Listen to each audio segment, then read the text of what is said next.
O vídeo de hoje exclusivamente seria para agradecer aos mais de 55 mil espectadores e as mensagens de carinho que eu recebi no episódio da minha primeira coluna no domingo passado. Pode conferir aqui essa entrevista de Alan dos Santos, do qual eu faço um react desse vídeo. Porém, como todos bem sabem, ocorreu novamente os episódios das enchentes no Rio Grande do Sul, que praticamente devastou famílias e a população do Rio Grande do Sul, ceifando vidas. Mais um episódio triste do nosso país, né, o brasileiro que não tem mais limites para se indignar, para poder receber notícias ruins, né? Inclusive, o tema desse vídeo, desse react de hoje, ele é uma notícia ruim também, e não repercutiu na velha mídia. Fica aqui nesse vídeo a solidariedade do canal a todo o povo do Rio Grande do Sul, esse povo batalhador, esse povo visionário, que visa sempre o bem para o país. No vídeo de hoje eu trago uma entrevista do jornalista Paulo Figueiredo Filho, do qual sou muito fã, no qual ele faz a entrevista com a advogada de uma menina de 15 anos de idade, ela foi detida no episódio da cilada do 8 de janeiro, onde vários cidadãos de bem sofreram emboscadas, sofreram crime de perfídia, e entre idosos, deficientes, a gente tem o caso de uma menina de 15 anos que também foi detida. Ela teve que passar por uma intervenção do Estado, por uma assistente social que estava praticamente fazendo uma lavagem cerebral. Assista o react comigo na entrevista de Paulo Figueiredo Filho com a advogada Carolina Seabra, advogada de uma menina de 15 anos que foi detida pela ordem de psicopata do judiciário. Olha só. Eu vou fazer uma denúncia importante no programa de hoje. Dentre as inúmeras crueldades do Alexandre de Moraes, está a prisão de uma menina adolescente menor de idade. Um caso que simplesmente foi ignorado pela grande imprensa brasileira, pela velha imprensa brasileira, mas você vai conhecer aqui no programa de hoje com uma entrevista com a Carolina Seabra, doutora Carolina Seabra, advogada da menina. Eu quero receber aqui a doutora Carolina Seabra, porque esse é um caso que praticamente não saiu na imprensa brasileira. Uma adolescente, acho que de 16 anos ou 15 anos, ela vai dizer aqui, 15 anos, que foi detida no dia 8 de janeiro, nas manifestações em Brasília. Uma menina de 15 anos. No dia 9 de janeiro, às 5h15 da tarde, o Ministério Público Federal se manifestou pela soltura da menina, que ela devia ter liberdade assistida, com prestações de serviço à comunidade. E sem absolutamente sem nenhuma defesa, às 17h53, ou seja, 40 minutos depois, o juiz da Vara da Infância do Distrito Federal condenou, e no dia 3/2 de 2023 o caso dela transitou em julgado. Há alguns dias, ela ia 2 vezes por semana para o CREAS da cidade dela, e ela era atendida por uma assistente social que ficava falando de política para ela durante 4 horas. É quase um campo de reeducação juvenil. Na quinta-feira passada, a turma da Asfav e da doutora Carolina Seabra mandaram uma advogada para lá para acompanhar e questionar o procedimento. E a assistente social falou que a menina foi detida por golpe de Estado e devia aprender sobre política para não fazer mais isso. Ontem a família foi chamada lá e agora a menina de fato vai prestar serviços à comunidade. Para conversar sobre o assunto, eu vou trazer aqui a advogada da menina, a doutora Carolina Seabra. Eu estou com a sua querida amiga e colega, doutora Gabriela, na cabeça. Ela também sempre está nas minhas orações. Doutora Carolina, muito obrigado por ter vindo aqui, aceito o convite do Paulo Figueiredo Show, porque esse caso ele praticamente não foi falado, né? É um caso absolutamente desconhecido. A gente tem uma jovem de 15 anos, menor de idade, num país onde os jovens que praticam furtos, roubos, tráfico de drogas estão aí à solta fazendo o que querem, e a gente está tendo uma menina sofrendo lavagem cerebral do Estado com base em sentença de juízo. O que está acontecendo, doutora? Exatamente, Paulo. Quero agradecer o momento, a oportunidade de contar o caso dela, porque realmente é estarrecedor. Quando eu entrei no processo, eu fiquei chocada com tudo que aconteceu. Fomos procurados, né, para atendê-la, e porque ela se sentiu incomodada com a forma que estava sendo conduzida essa liberdade assistida dela, né? Ela tinha que ir 2 vezes por semana lá no CREAS e era atendida por uma assistente social, e essa assistente social ficava às 4 horas falando mal do ex-presidente e falando bem do presidente atual. E aí, incomodada com aquela situação, porque ela rebatia algumas vezes e a assistente também ficava chateada com as respostas dela, ela buscou a mãe, que nos procurou também, e eu assumi o caso dela desde semana passada. E aí, falamos com uma colega que também é da ASFAV, e ela acompanhou a menina na quinta-feira. E se posicionando lá na frente da assistente social, primeiro, a assistente social disse que não tinha obrigação nenhuma de receber advogado. Queria até saber por que era que o advogado tinha ido, a advogada tinha ido, ao invés dos responsáveis legais da menina. E aí a advogada disse assim, não, olha, mas não tem problema, se você quiser eu faço um requerimento formal e a gente formaliza tudo que está acontecendo aqui. Aí ela disse, não precisa, vamos conversar nós duas aqui. E nessa conversa, a advogada falou para ela que o papel dela não era esse, ela não estava ali para doutrinar ninguém. E ela disse essa resposta, como você disse, essa menina foi presa por tentativa de golpe de Estado, um ato infracional, e ela tem que ser doutrinada para que ela não faça mais isso. Entendeu? Então, assim, depois que essa história veio à tona pra gente, que a advogada esteve lá e que eu entrei no processo para poder fazer, para ver o que a gente faria por ela, a família dela foi chamada ontem, segunda-feira, para que ela, de fato, agora preste um serviço à comunidade na biblioteca em frente à casa dela. Biblioteca de uma escola pública. Todavia, Paulo, o que me surpreendeu foi o fato, como você disse, o Ministério Público se manifestou às 5h15 do dia 9 de janeiro, 24 horas depois que ela foi detida, e o juiz da Vara de Infância e Juventude aqui do DF deu a sentença às 17h53, 43 minutos. E isso é estranho porque parece até que a Vara não tem nada o que fazer, né? Ele estava só esperando essa manifestação do Ministério Público. É muito esquisito. Essa história é absolutamente assim.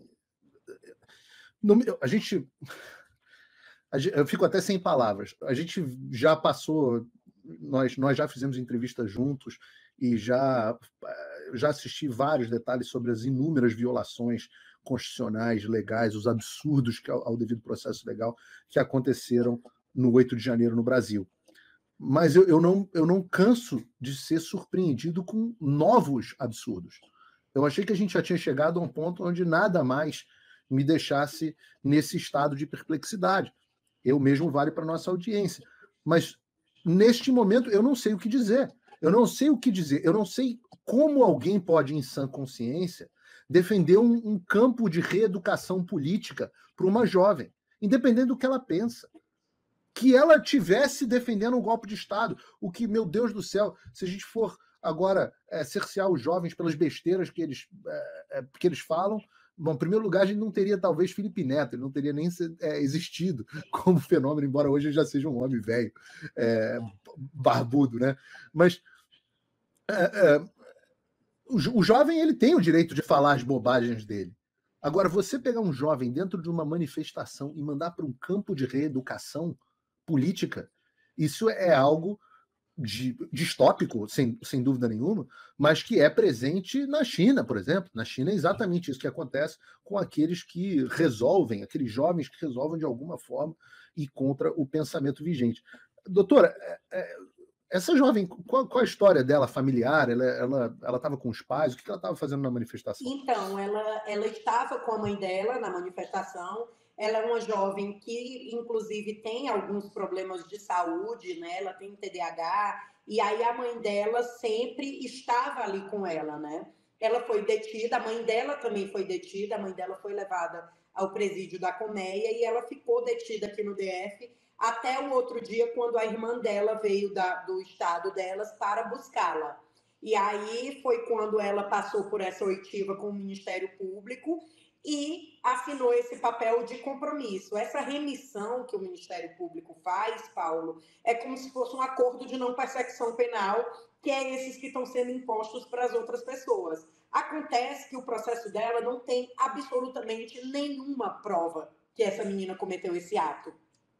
Além do mais, junto com ela foi detido outro menor também, esse menor daqui de Brasília. E ele também está hoje passando pelas mesmas condições dela, mas eu não tenho conhecimento do caso dele, não sei quem é, mas o caso dela foi exatamente esse. Ela não teve esse direito à defesa técnica, que é prevista no ECA, né, no Estatuto da Criança e do Adolescente, e não teve o direito de contestar, porque não teve nenhuma prova contra ela. E o Ministério Público Federal traz toda aquela retórica que a gente já conhece, da tentativa de golpe, dos atos antidemocráticos, e etc., e vários etc. Assim, por sorte, ela é uma menina que gosta de estudar, tem conhecimento, e ela consegue rebater minimamente ali a doutrinação da assistente social. Mas mesmo assim ela se sente incomodada por ter que passar 4 horas ouvindo uma pessoa dizer, por exemplo, uma das frases que ela me mencionou, que eu achei fantástico, para não dizer o contrário, você sabia que o Bolsonaro não gosta de mulheres? É tipo, oi, minha filha, qual é o seu papel? O seu papel realmente é esse? Essa menina tem acesso ao computador, Carolina? Ela está sem acesso ao computador por conta dessas medidas que são impostas, né? Eles são... Está sem acesso ou está com acesso? Não, ela entra, ela consegue ver as coisas pelo computador. Ela então não tem vamos rede fazer social. o seguinte. Não tem problema. Vamos fazer o seguinte. Assim que terminar o programa, você me dá o e-mail dela, que eu vou mandar para ela uma cortesia do Fim da América e do Mundo Como Conhecemos. Perfeito. Por quê? Porque o meu objetivo é doutrinar essa assistente social através dessa menina. Sim. Ela vai ficar tão imbatível nos argumentos políticos dela que ela vai sair de lá, a assistente social vai sair com... o risco é a assistente social acabar tendo um AVC debatendo com a menina. Mas é um risco que eu estou disposto a correr. Então eu vou dar uma cortesia. É um presente, curso normalmente custa mais de R$1.000. Eu vou mandar aqui para ela que ela merece. Isso vai ficar imbatível. Pode dizer para ela que ela vai ficar imbatível. Agora, tem alguma medida que possa ser tomada ainda, doutora? Então, eu vou entrar com uma revisão, né, desse processo, afinal de contas ela não teve direito à defesa técnica, eu vou pedir uma revisão, enquanto isso a gente fica assistindo ela nesse trabalho que ela tem feito. A gente vai tentar, de todas as formas, reverter, porque não se trata de uma condenação por ser uma menor, né? Mas se trata de uma imposição que ela teria que passar 6 meses. Poderia ser bem pior, Paulo, se a gente não tivesse chegado a tempo. Imagina 6 meses, 2 vezes por semana, por 4 horas, você ter que ouvir abobrinha, é bem difícil. Mas isso nem os presos do 8 de janeiro passaram. Exatamente. Eu quero chamar a atenção para isso, porque nem os efetivamente condenados, lá com todos os absurdos do 8 de janeiro, eles não tiveram que passar por essa reeducação que é, repito, digna de um regime comunista chinês. O Mao Zedong fazia exatamente isso, mandava, aliás, o regime chinês do Xi Jinping faz isso ainda com as minorias, com os uiguires, com os muçulmanos, etc., manda para campo de reeducação. Uhum. Então, vamos desfazer isso. A primeira medida para desfazer isso vai ser um detox com essa menina com o Fim da América. Olha, ela vai gostar muito e eu já agradeço de antemão por ela. Assim, mas é uma coisa, assim, algum veículo noticiou isso, Carolina? Porque eu não vi isso em lugar nenhum. Eu passo o tempo inteiro aqui com a minha equipe fazendo aqui um radar da mídia, né? Brincando aqui com o nome de um programa que eu já tive, fazendo um radar da mídia aqui, analisando, fazendo um compilado das notícias, e eu não vi nada sobre isso em lugar nenhum, e por isso que eu falei, exato, tem que Paulo, trazer isso aqui no programa. É até estranho essa situação, né? Porque a gente que é da SFAV, que estamos 24 horas mergulhados nisso, a gente também não tinha esse conhecimento. A gente não sabia o que estava acontecendo com ela. Para quem não sabe, aqui a audiência, a SFAV é a Associação dos Familiares e Vítimas do 8 de Janeiro, que acompanha todos os presos. Tem uma entrevista longa minha com a doutora Carolina e com o doutor Ezequiel, aqui presencialmente, que fizemos aqui em Miami. Tem um trabalho longo deles, eles estiveram com a gente na coletiva de imprensa que nós fizemos do lado de fora do Capitólio, e nem eles tinham ciência desse caso. Ou seja, cada enxadada é uma minhoca, né? E assim, a gente todo dia se defronta com várias outras novidades e peculiaridades, que é como você disse, a gente acha que não vai mais ficar chocado, que não tem mais nada que aconteça, e temos, como a prisão do Moisés dos Anjos esses dias, que o processo foi suspenso por um pedido de vistas do André Mendonça, e mesmo assim o Alexandre de Moraes transitou em julgado o processo e mandou prender. Entendeu? Então, assim, um processo que estava sob pedido de vistas. E o André Mendonça fez o quê diante dessa situação? Só por curiosidade. Não, o processo está parado com esse pedido de vistas. Mas... Não, mas está transitado em julgado ou está parado? É exatamente isso. Não sou especialista em direito, mas eu não fiz direito. Mesmo se fosse, você não ia entender. Mas pelo que eu sei, um processo não pode estar transitado em julgado e, ao mesmo tempo, sob vistas parado. Não se ele fizer parte do novo Código Penal Gourmet do Xandaquistão. De Moraes. No Xandaquistão tudo é possível. Olha, tudo é possível. Só rindo mesmo. Doutora, muito obrigado aqui pela eu que agradeço, Paulo. Muito obrigada. Força para essa menina. Tudo que eu puder fazer aqui do meu lado, conta sempre comigo. Você sabe que vocês têm aqui um grande aliado. Muito obrigada, Paulo. Bom trabalho para você e é um prazer estar aqui contigo. Obrigada, viu? Todo meu. Obrigado. Tá aí, esse é o estado de coisas que nós vivemos. Sofremos com desastres naturais, no caso do Rio Grande do Sul, do qual, inclusive, eu acredito que... Não vou dizer que poderia ser evitado, mas nós tivemos o exemplo aí de São Paulo, no início do ano, o governador Tarcísio de Freitas tomou ações preventivas para poder resguardar as vidas dos cidadãos de São Paulo, né, daquela parte do litoral ali que foi afetada, inclusive resguardou as vidas. E Rio Grande do Sul não faz nem um ano, teve uma grande enchente em setembro, que foi uma catástrofe para a população também, que sofreu muito com inundações, né, das chuvas. E agora, novamente, o povo aí perecendo aí, sofrendo com essas novas enchentes. Muito triste, muito triste. A gente sofre, o brasileiro está sofrendo com os desastres naturais e com o desastre humano. Por que eu estou falando isso? O psicopata do judiciário, ele condena deficiente tutor de família com ossos de vidro a 14 anos de prisão pelo episódio do 8/1. A corte julgou ainda outras 8 pessoas em virtude da manifestação.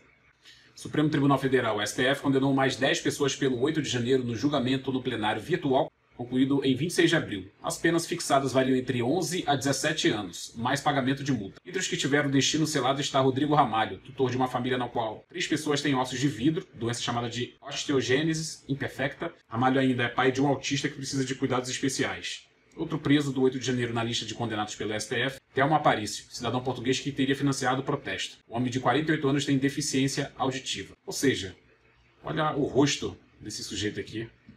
A missão dele do Brasil, com os bolsonaristas, com os conservadores, enfim, é arruinar, destruir os cidadãos, inclusive para enviar um recado de intimidação para a população, né? Ele está arruinando vidas, seja financeiramente, seja socialmente, seja moralmente. As pessoas estão penando devido às ações, às atitudes translocadas desse sujeito. Que fase da nossa história do país. Que fase, onde nós chegamos, né?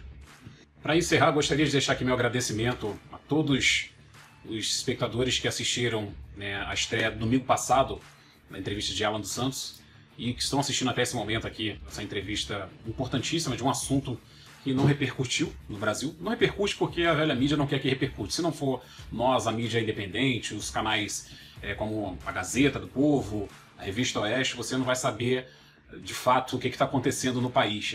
As mensagens, os conteúdos vão chegar tudo filtrado para vocês, tudo alterado através dessa velha mídia, né? Foi como eu falei aqui, a mídia tradicional, eles têm milhões de verba pública, né? O dinheiro da SECOM, alguns patrocínios, e nós, comunicadores de direita, nós só temos somente vocês para poder apoiar esse trabalho. Tem um número do Pix aqui embaixo, se você puder colaborar com algum valor. A gente brinca que a gente recebe doações, certamente das pessoas, umas querem fazer uma menção ali, né, uma alusão, e outras também que quem tiver com poucas condições pode fazer sim um depósito de R$2,22. A gente recebe doações de R$22, né, para quem tem melhores condições depositam R$222, a gente entende bem o simbolismo, enfim, mas as pessoas ficam à vontade para para poder doar o que puder. Porque até mesmo o YouTube, desde 2021, vem desmonetizando muitos canais. O canal Endireitei, ele foi desmonetizado em fevereiro de 2023.